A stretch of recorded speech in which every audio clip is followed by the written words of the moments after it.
Hello everyone. So today we are going to see on the topic basic structure of Indian knowledge system. So in the essence of Indian traditional knowledge. So unit 1 basically covers the culture and civilization, characteristics of culture and heritage. So today we see the basic topics. So culture. So culture is derived from the Latin word cult or cultus, meaning tilting or cultivating, refining and worship. In some, it means cultivating or refining a thing to such an extent that its end products evokes admiration and respect.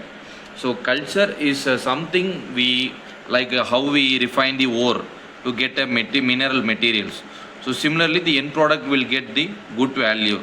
So similarly, the culture is derived and we have to refine it to such a thing. Okay. So this is practically the same as Sanskriti of the Sanskrit language. The term Sanskriti has been derived from the root Kri, which means to do of Sanskrit language. Here Kri means to do, Prakriti is the basic matter or condition, and Sanskriti is the refined matter or condition. The term Vikriti is defined to be a modified or a decayed matter or condition. So when Prakriti, that is a raw material, is refined, it becomes Sanskriti, and when broken or damaged, it becomes Vikriti. So concept of culture. So culture is a way of life. What are all the things we practice in day-to-day life? We call it as culture. The food you eat, the clothes you wear, the language we speak, and the God you worship, all are aspects of culture. In very simple terms, we can say that culture is the embodiment of the way in which we think and do things. It is all those things that we have inherited as members of society. So all the achievements of human beings as a members of social groups or can be called as a culture. The art, music, literature, architecture, sculpture, philosophy, religion and science can be seen as the aspects of culture.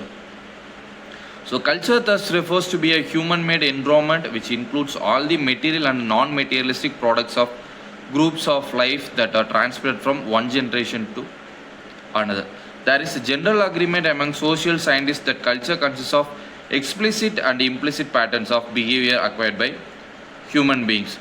So these may be transmitted through symbols constituting the distinctive achievements of human groups, including their embodiment as artifacts. So when we see about the culture and civilization, so culture and civilization seems like a same word, but they are different.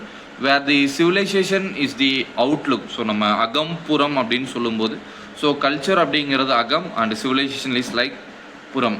So if they have been clearly defined, civilization meanings better ways of living, sometimes making nature bend to fulfill their needs. It also includes the societies into politically well-defined groups working effectively for improved conditions of life in matters of food, dress, communication and so on. Thus, some groups consider themselves as civilized. So on the other hand, so culture refers to inner being or a refinement of head and heart. This includes arts and science, music and dances and various pursuits of human life which are classified as cultural activities.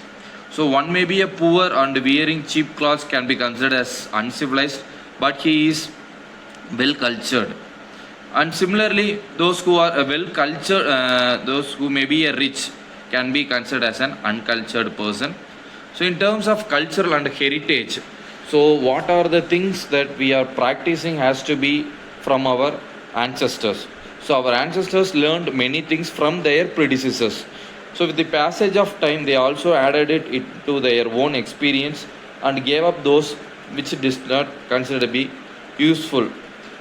So as time goes, it continue add new thoughts, new ideas to already which are considered, and sometimes we give up something which cannot be considered as useful. So cultural heritage includes some aspects so transferred from human beings by their ancestors from generation to generation. They should be cherished and protected and maintained by them with unbroken continuity, and they feel it proud of it. A few examples would clarifying is like the Taj Mahal, Swami Narayana Temple of Gandhinagar and Delhi, Red Fort of Agra, Delhi's Qutub Minar, Mysore Palace, Jain Temple of Dilwara, Qutbuddin Auliya Dargah, Golden Temple of Amritsar, and Gurudwara Sishangi. So similar, so all these things should be protected as a heritage protection measures.